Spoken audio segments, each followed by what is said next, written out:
Me provoca pensar que cualquier cosa es posible. Como una posibilidad de referirse al mundo de otra manera. Le interesó trabajar todos los sistemas de conocimientos, modificarlos para hacerlos accesibles, para mejorarlos. Un idioma que creó Sul Solar que se llama neocriollo, una especie de esperanto creado por él mismo.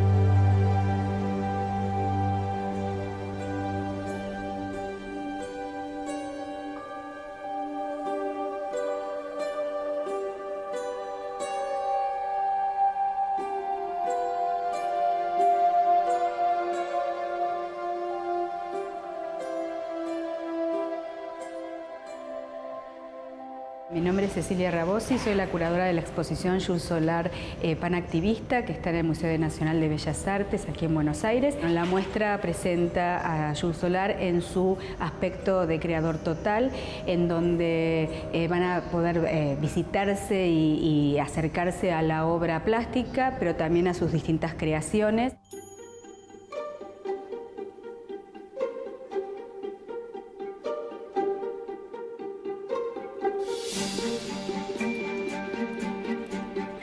La muestra se plantea en dos líneas de lectura, una la astrológica y esotérica y por otro lado la utópica, con esta idea de modificar y hacer accesible todos los conocimientos. Él plantea que es pintor, músico, escribidor y otras cosas más, pero se define como catrólico y esta palabra inventada a mí me parece interesante para introducirnos en la exposición, porque en ella sintetiza la K de cabalista, la Tro de astrológico, la Li de liberal y la Co de cooperador.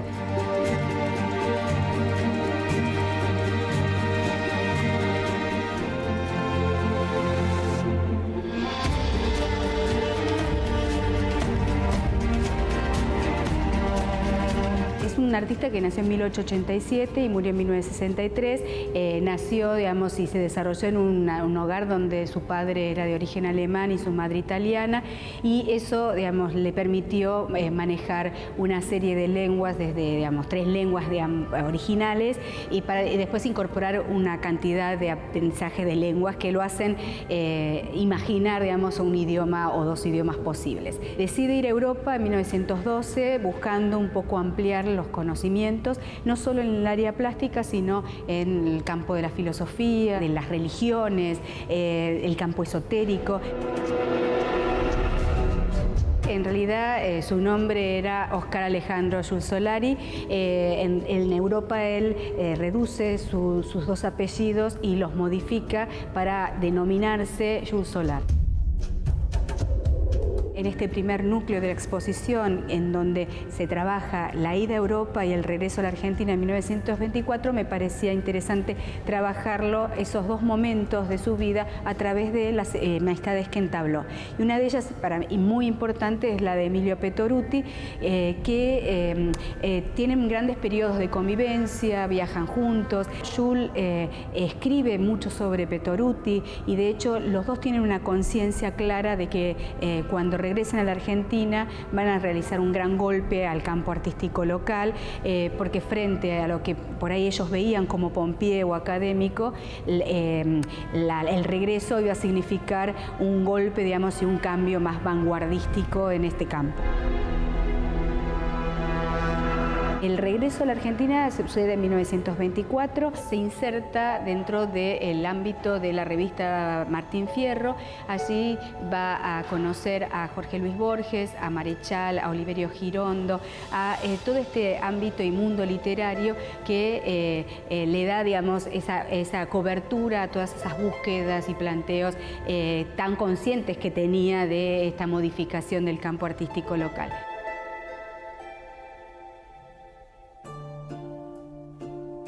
Su relación con Borges comienza en el ámbito de Martín Fierro, se conocen y rápidamente entablan amistad, y lo interesante fue mostrar, digamos, ese vínculo de amistad a través de la colaboración entre ambos, ¿no? Borges le pide a Jules Solar viñetas e ilustraciones para las distintas publicaciones, tanto sus libros como las revistas que él dirigía, y en la muestra uno va a poder ver los afiches que le encargan para el segundo lanzamiento de la revista Proa.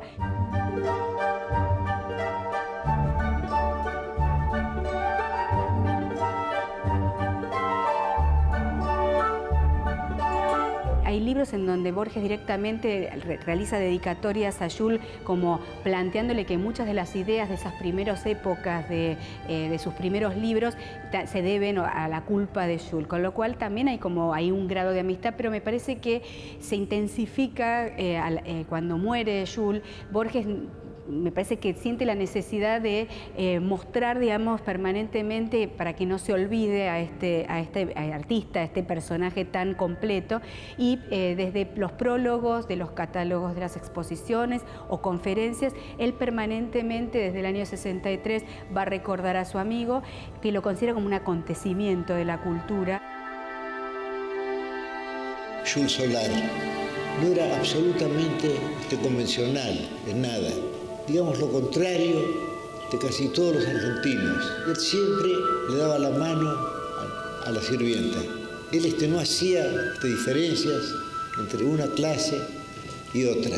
No en el sentido de Mark Twain, que decía: yo no pregunto de qué raza es su nombre, en qué país ha nacido. Me basta con que sea un ser humano. Peor que eso no será. En cambio, yo creo que Jules pensaba lo contrario.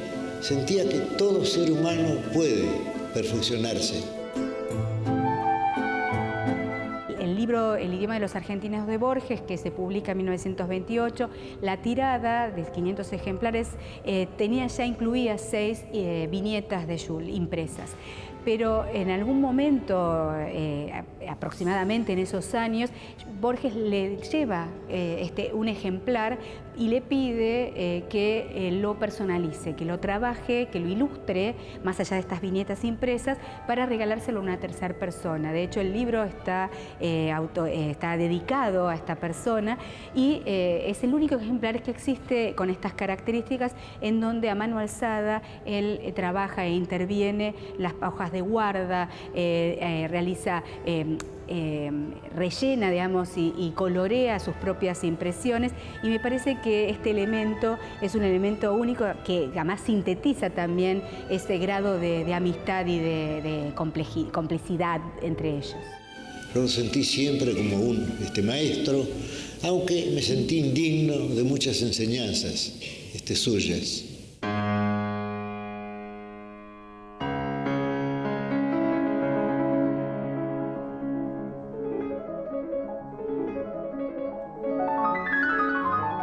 Este núcleo se llama músico visual. Tomo el concepto de Cintia Cristiá, una musicóloga rosarina que trabajó en profundidad esta fusión, digamos, de estos dos campos, la música y lo pictórico. Empieza a ver que se podría leer, digamos, o por lo menos analizarlo desde un planteo más de fusión de lo sonoroplástico, y ella encuentra que la única obra en donde se puede hacer una traducción de 4 compases reales de la partitura de Chopin, del Impromptum, lo realiza en la obra que está en el museo, que pertenece al Museo de Bellas Artes, que se llama también Impromptum de Chopin, y en ese paisaje con ciertas libertades encuentra que Jules pudo llevar al plano plástico esos 3 compases. Lo que es interesante es ver lo que llevó, digamos, como gesto creador, lo llevó a buscar esa fusión entre lo sonoro y lo plástico, y por eso llega a la conclusión ella de definirlo como músico visual, que me parece que sintetiza, digamos, esas búsquedas.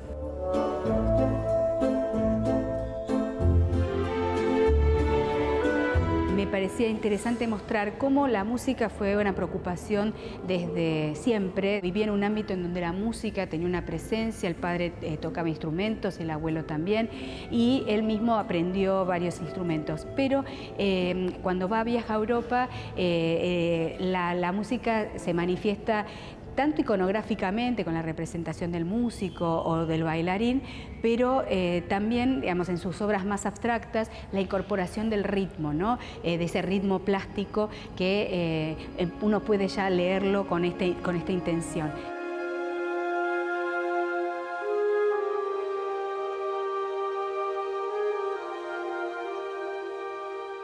partir de la década de fines de los 20, 30, él empieza a preocuparse por mejorar la notación, imaginar, digamos, mejoras en la notación y en los instrumentos. Y plantea una anotación diferente a la tradicional, modifica el pentagrama a un sexagrama, al que sigue incorporando líneas de posibilidad para la escritura, y modifica claves, modifica notas, siempre pensando en facilitar el aprendizaje fundamentalmente y hacerlo en un tiempo más corto, y posibilitar el acceso, hacerlo más accesible a todos.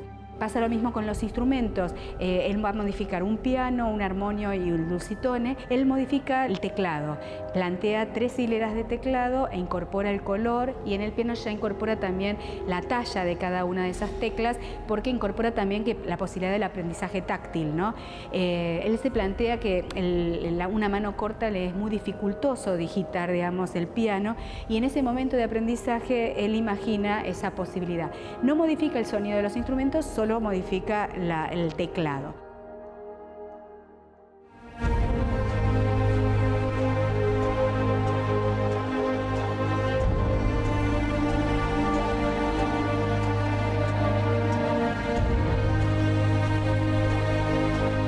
Jules Solar hablaba muchos idiomas y siempre consideraba que todos los idiomas, todas las lenguas tenían fallas y cuestiones para mejorar.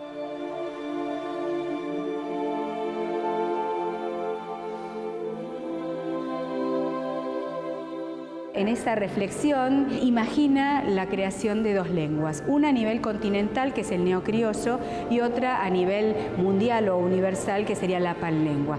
El neocriollo es una fusión entre la lengua, el español y el portugués, con elementos de otros idiomas, pero ya cuando imagina la panlengua, esta lengua universal, es una lengua que no tiene gramática, que tiene cierto soporte, digamos, astrológico y duodecimal, ¿no? Él cambia también el sistema, decide no utilizar el sistema decimal y opta por el duodecimal.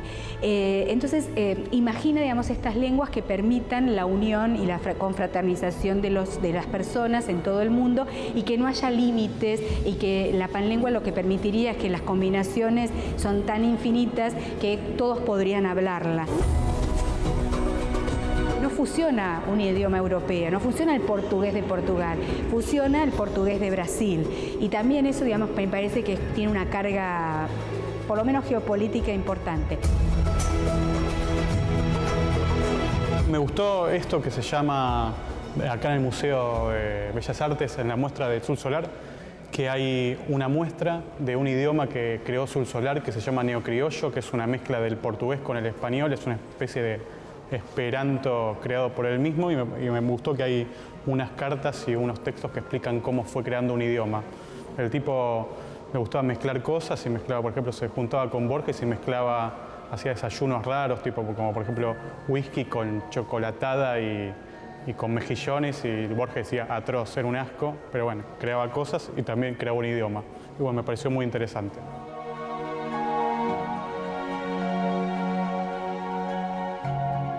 El neocriollo también va a ser una lengua que va a servirle a Jules Solar para escribir sus visiones. En el 24 él tiene un encuentro que es fundamental, que es el encuentro con el ocultista inglés Crowley en París antes de regresar.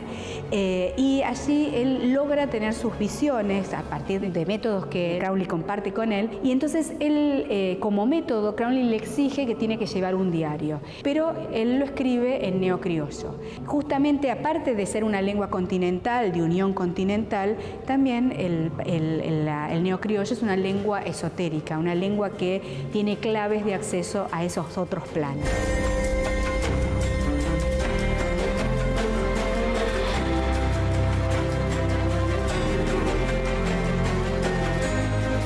Cuando él llega a Europa en 1912, él se encuentra con el almanaque Der Reiter del expresionismo alemán y queda muy impactado en esta publicación al confrontarse con obras de Kandinsky, con obras de Klee, por ciertas búsquedas que él estaba realizando en Argentina o en esos primeros momentos de Europa, coincidían con estas búsquedas de estos artistas.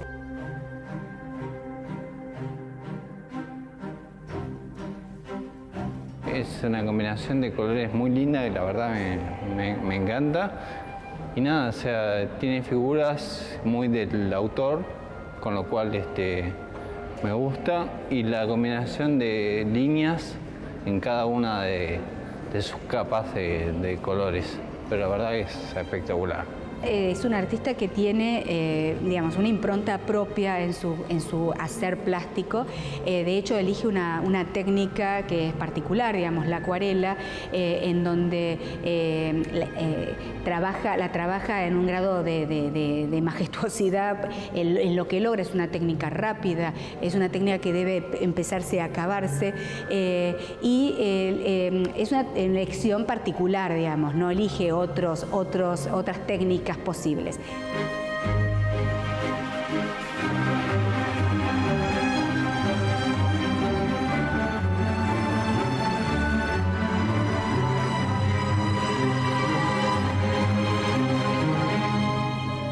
El núcleo de espacios habitables incluye el interés de Jules por la arquitectura y por justamente imaginar espacios urbanísticos. El visitante va a poder ver un planteo de tipologías arquitectónicas que él imagina en Europa, una especie de muestrario de capiteles, columnas, arcos, que incluye, digamos, una cuestión imaginativa, o sea, propia, pero también él va conformando a partir de este momento hasta el fin de su vida carpetas en donde va compilando imágenes de arquitecturas, de templos, de palacios, de planteos urbanos, fotografías que toma de revistas y diarios, y él va conformando su propia enciclopedia de imágenes. A lo largo de los años él va a imaginar fachadas, es muy clásica la fachada del Delta al final de su vida, estas construcciones que van superponiéndose y van siendo cada vez más ascensionales, y llega, digamos, al momento máximo, que es Buelvilla,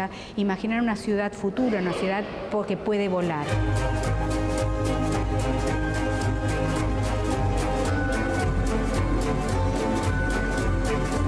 Primero me atrajo todos los colores, es muy llamativa, tiene colores muy fuertes. Y después me gustó como el concepto, que es como algo medio imaginario, que hay casas y hay como una nave voladora. No sé, me da como alegría y me provoca pensar que cualquier cosa es posible, ¿no? Esta ciudad que vuela y que permitiría, digamos, una posibilidad frente a los problemas de superpoblación del mundo. Hay dos hechos que para mí son fundamentales en relación a la producción de estas dos piezas. Uno es el paso del Zeppelin en el año 34, 2 años antes de la conformación de esta acuarela, y luego el lanzamiento del Sputnik 1 y 2 en el 57, que fue 2 años también de imaginar, digamos, esta ciudad. Me interesa ese concepto de un mundo utópico, y me parece que está relacionado con el resto de la muestra, de cómo está hecha la curaduría en función de un lenguaje que él crea, más que nada como una posibilidad de referirse al mundo de otra manera. Entonces esta creación de la utopía me parece que puede estar vinculado a imaginar otro mundo posible, pero también en relación a cómo nosotros nombramos las cosas en ese mundo que existe.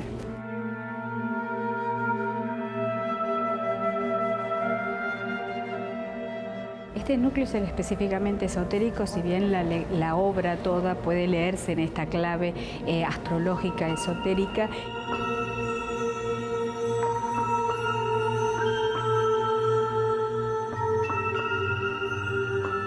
Yo les decía que en el año 1924, antes de regresar a la Argentina, en París se produce este encuentro con Crowley, el ocultista inglés. A partir de allí hay toda una producción que va a trabajar estos temas, va a intervenir las cartas del tarot, va a crear un árbol tomado del árbol de la vida, los Pantriva, va a modificar los personajes del horóscopo, o por lo menos va a trabajarlos e interpelarlos. De hecho, trabaja con una serie, al final de su vida, con una serie de títeres para generar un teatro para adultos, y estas marionetas o títeres lo que iban a representar en las obras de carácter religioso o esotérico.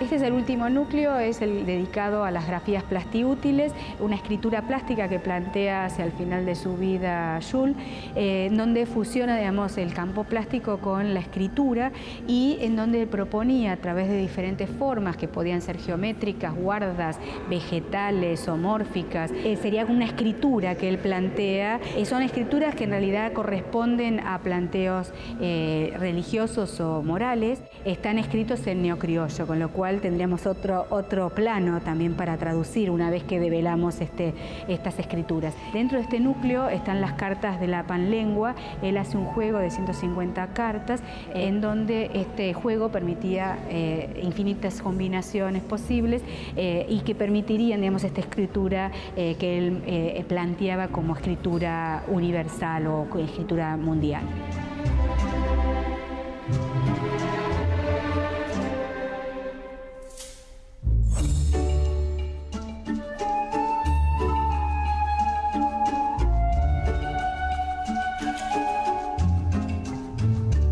El panajedrez es un juego, pero que incluye muchas posibilidades. Puede ser el diccionario del neocriollo, puede ser jugarse desde lo esotérico, podría escribirse, componerse poemas. En realidad tiene una multifunción y por eso las reglas permanentemente estaban siendo modificadas.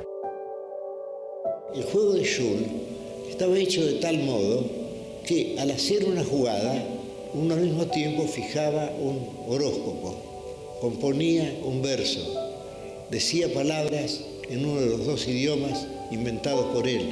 Es decir, el jugador era un dios, múltiple.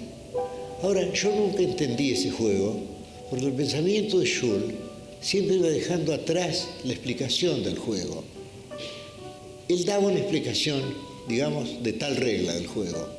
Cuando uno la había entendido, cuando yo la había entendido, digamos, con mucha dificultad, porque soy de pensamiento lento, entonces ya Jules había ido más adelante y había modificado lo que acababa de enseñarme.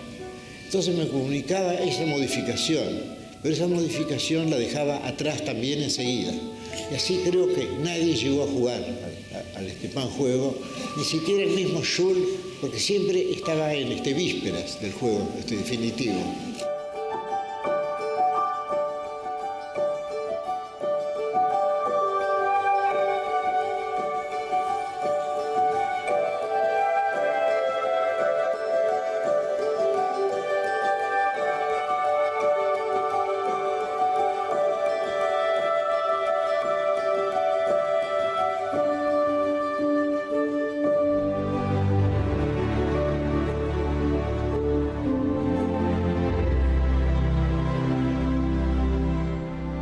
La muestra entonces se plantea como un recorrido por la totalidad de la obra de Jules Solar en estas líneas de lectura posibles que son lo esotérico, astrológico y lo utópico, pero también se abren muchas más lecturas posibles que están planteadas en los diversos núcleos y que interpelan al visitante desde la música, desde lo arquitectónico, desde el lenguaje, lo lingüístico. En realidad fue un gran desafío introducirse en el mundo de Jules Solar e imaginar esta exposición. Es un artista que cuando uno puede introducirse en esos universos varios que él plantea, es un artista realmente total. Yo lo planteo como panactivista porque esa necesidad de introducirse en todos los sistemas de conocimientos para mejorarlos, para hacerlos accesibles y para imaginar, digamos, una fraternización entre los hombres, lo hace, digamos, un artista único y un artista total.